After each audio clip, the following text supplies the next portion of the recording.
Hello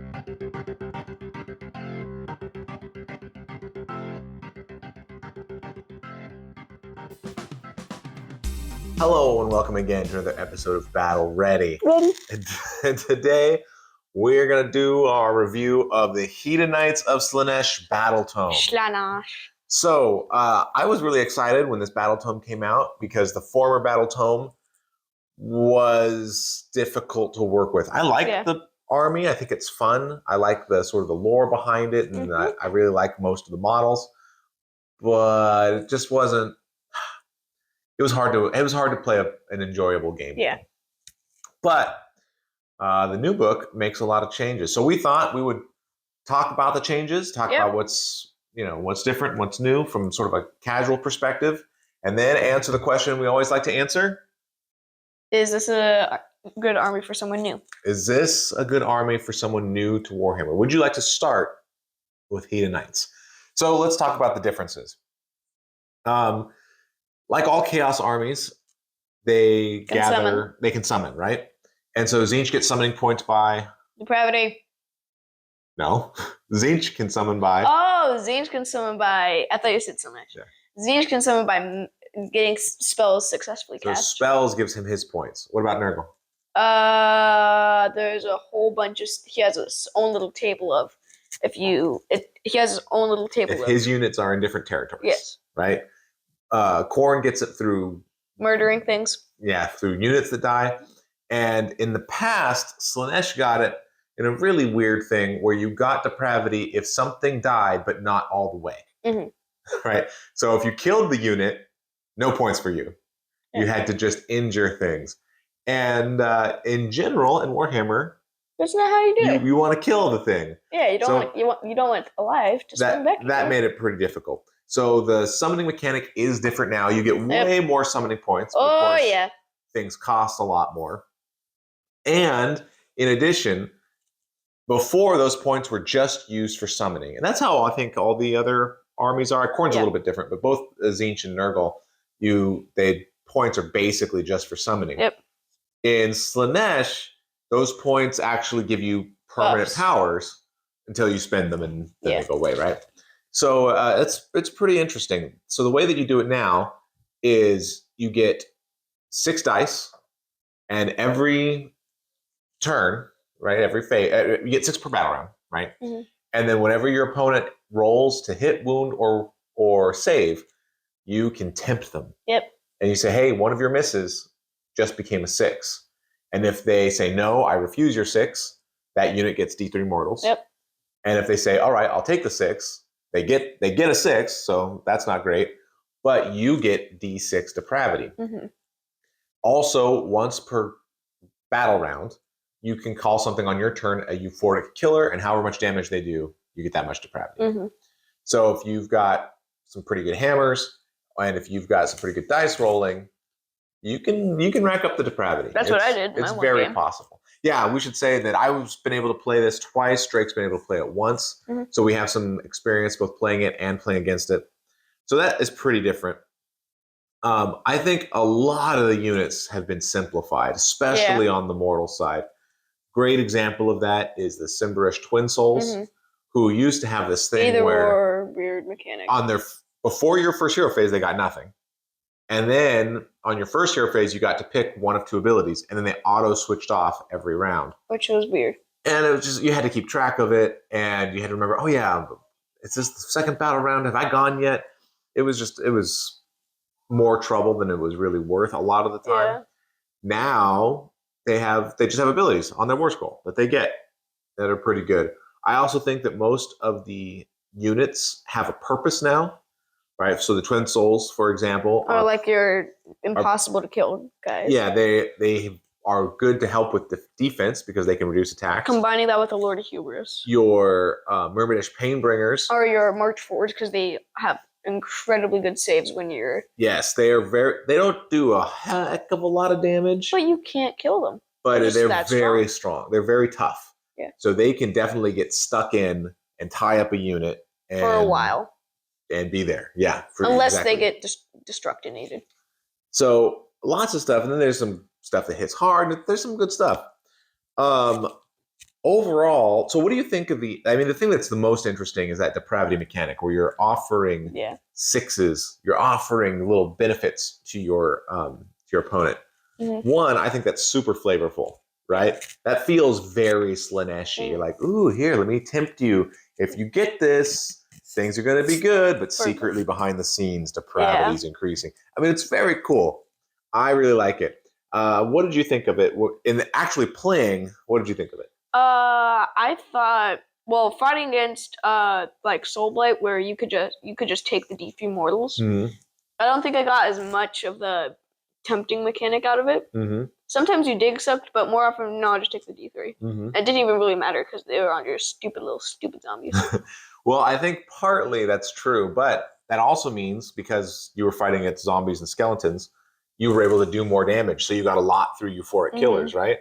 Whereas if it had been the other way, and like against hammers, maybe I had good saves when you're fighting Stormcast or something, you wouldn't have gotten so many from euphoric, but I might have accepted more because taking mortals on the Stormcast would hurt because they don't have a really good defense against that. Exactly. Okay, I thought it was really interesting. I don't know that I've played twice, but I don't know that I've still quite figured out the best way. I mean, clearly you want to do it on the to hit roll, not the to wound, right? Because if they get the 6 on the hit, they still might roll bad. Unless the 6 on the hit is good for something, then you wouldn't tempt them. Yeah, that's true. If they get mortals on 6s or double taps on 6s, but I mean, all things being equal, getting it on tempting the hit is better than tempting the wound. Yeah. Right. Tempting the save is also good if it's like a stupid 1 save. Tempting the save is hard because if I accept the 6, I don't take damage, right? Yeah. But if I don't accept the 6, you could take more damage. I could take more damage, but if I don't have much in the unit left anyway, the unit's going to die anyway. Yeah. I might just say, because the mortals aren't going to matter that much, and I'm depriving you. I don't know. There's a lot of considerations. It's not straightforward. It's very cool. It's very flavorful, but it's not straightforward. So I don't know that I have the exact right answer on what you're supposed to do, but it is fun. And one of the things that's the most fun is to offer that thing on an important roll and watch your opponent squirm. Watch him squirm. Yeah, I never even saw you squirm. That's just like, you. You go, right now. And the person says, and then they have to make the decision. That's pretty fun. That's a pretty fun aspect of the game. I think a lot of some of the good units, like Keepers, Sigvald, pretty unchanged, pretty much the same as before, right? He'd be a good euphoric killer candidate, especially if he gets a good charge. For sure, can be. And then units that were okay before, like Glutos, was okay. He's probably overcosted, but he's okay. Now I feel like are pretty legit. Not exactly an auto include. You don't have to take him all the time, but when you do take him, he can fill a role, right? He can do some business. So overall, I feel like the army is a lot better. I feel like the summoning tax is much less, and that's partly because you can get your points a lot faster. Well, it's partly because since you get these abilities as the points rack up, you're sort of incentivized not to summon. Yeah. Right? Because I really want to summon some demonettes. I really want to summon a Hellflayer. But if I summon a Hellflayer, I'll lose my mortals on 6s. So it puts this tension, which is great. Anytime you have that kind of tension where you've got two good options and you've got to sort of like, which way do I want to go? But they're in conflict. You can't have both, right? I love that kind of design. So that's really, really good.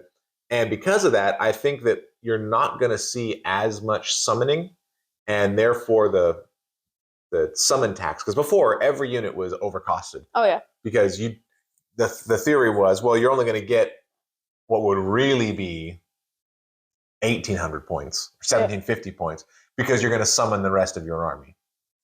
And now I don't think that assumption is there so much. Nope. So that's pretty good.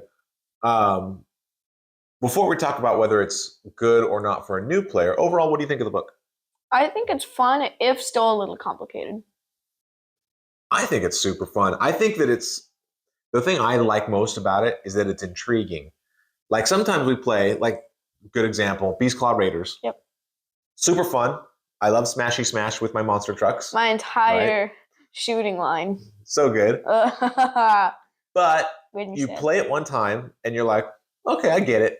I understand how this army works. Yeah. I'm not saying I know every little trick. I'm not saying I'm a perfect Beast Claw Raider player. But Raider player. Camp Slaughter without laughter. But you play it one time and you're like, okay, I get it. I get the gist. I get how this army works. Yeah. And I did not feel that way at all with the Hedonites. No. I played it one time and I had fun. And I thought, man, I don't know if I know how to play this army at all. I'm going to play again. Played it again, had fun. I don't know. Then I played against it once, had fun.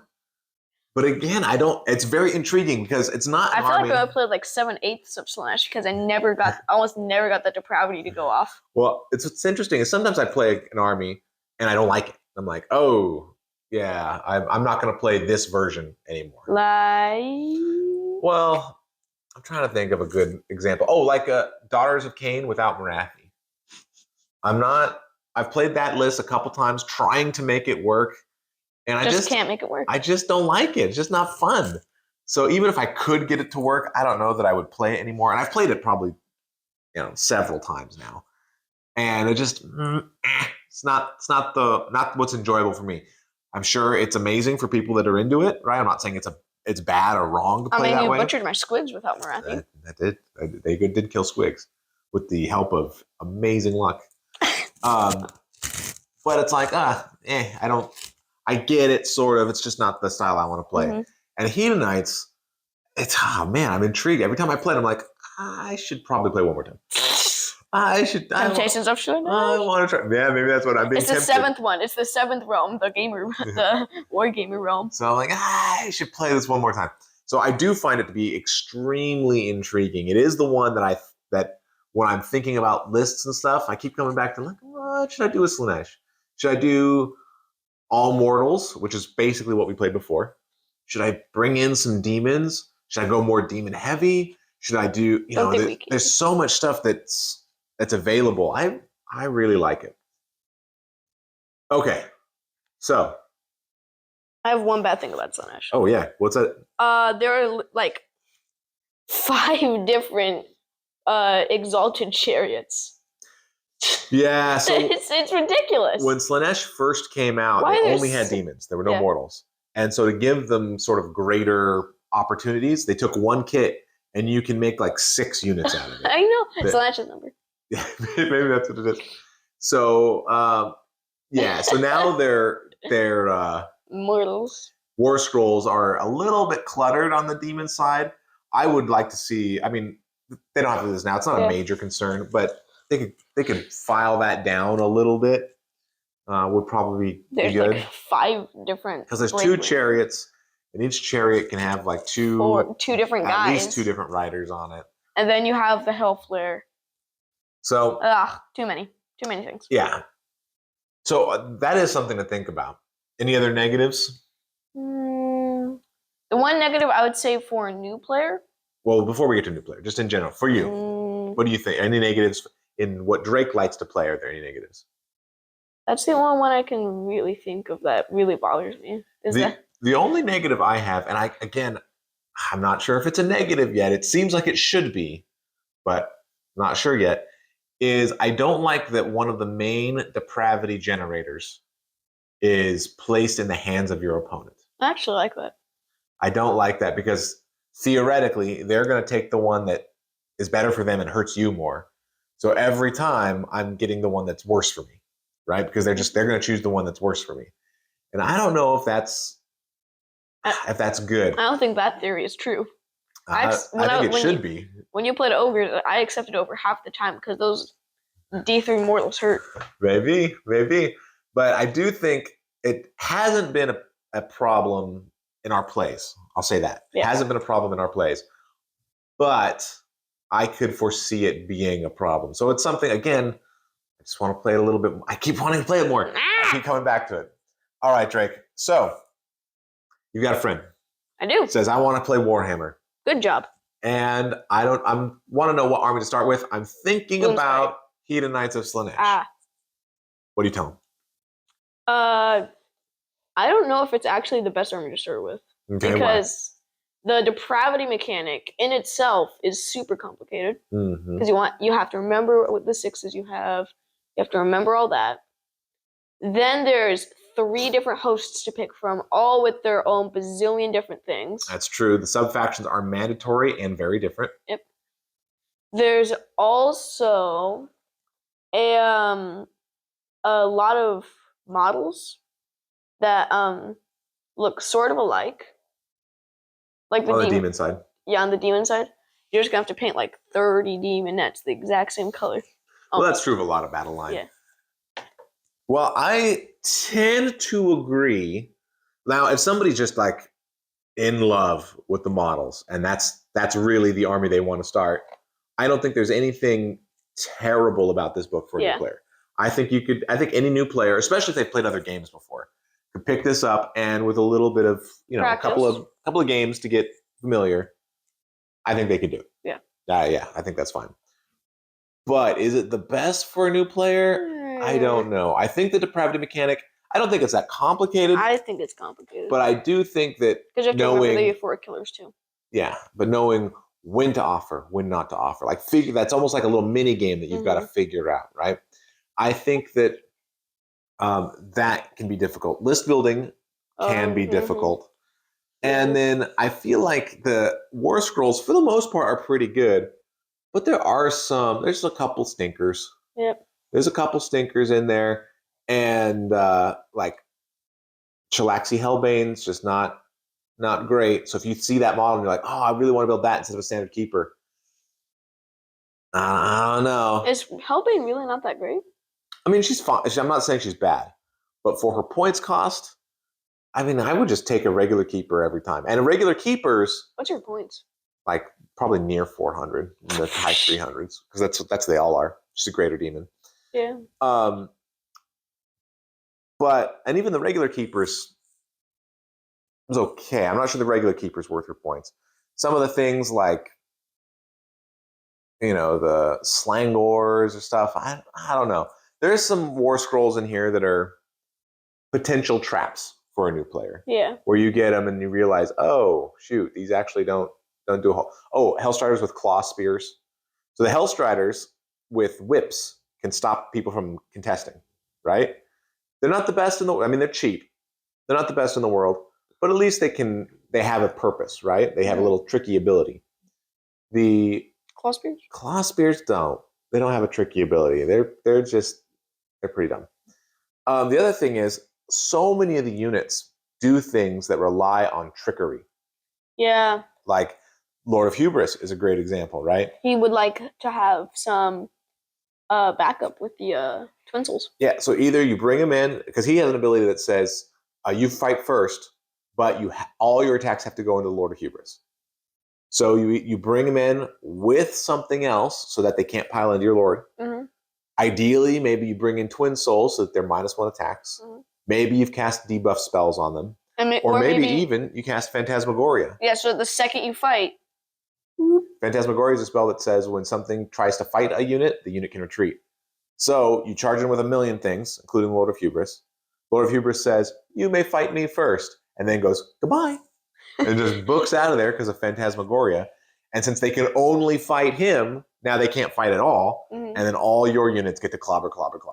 Yeah. So there's lots of little tricky interactions. And so learning those and exploring those and figuring them out, it's going to be a process. Yeah. Right? So if you're thinking it, like ogres, you're going to come in the first day, plunk down your book, and be like, let's just play some Warhammer. Let's smash into each other and kill. It's not how Slaanesh is going to work. How the Hedonites is going to play. So now the experience they provide is good, and I like it, but it definitely is more subtle and more reliant on combos and placement and positioning. If that's the kind of army you want, if you're like, hey, I really want to start with Slaanesh because I love to move pieces around and deal combos. Okay. Great. Yeah, perfect. But if you're like, hey, I want to put down a keeper and then just smash into your ogres and do a bunch of damage, like, well... The keeper will get smashed. That's not... Yeah, I don't know if that's the right plan. maybe this isn't the army for you. If that's the experience you want, maybe Khorne. not Hedonites. Yeah, there's a lot of armies that can give you that experience, right? You can plunk down the but maybe not Hedonites. Letter. So I think that blood must. If you want, yeah, exactly. Blood thing. If you want to start a Warhammer army and you want to start with Hedonites, you should be aware of the kind of game it's going to play.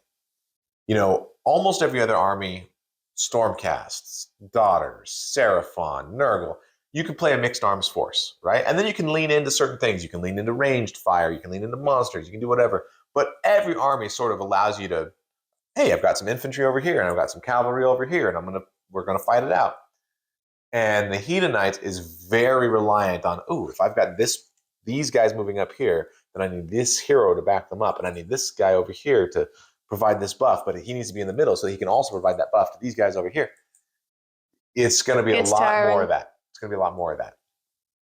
All right, so not the best, probably not the one I would recommend. If somebody said, I want to play Warhammer, what army do you think is best? Gloomspite. I don't know that I'd go with Hedonites. I'd say Gloomspite's the best first starter.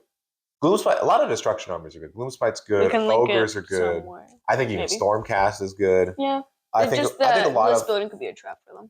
Yeah, but how about this? Someone's coming over and they're just going to play a list you give them, right?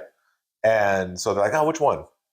And Stormcast is good. Cruel Boy's good. Gloomspite is good. Maybe Nurgle. But I don't think I would start with Hedonites. I don't think I'd start with Daughters. So they're sort of in that category. But like we said, if this is absolutely what you want, and you love these models, and you're going to either play this or nothing, come on board. Come play Warhammer. Any final thoughts? I think we've covered everything. All right. Well, this has been another episode of Battle Ready. Ready. Thanks so much for watching.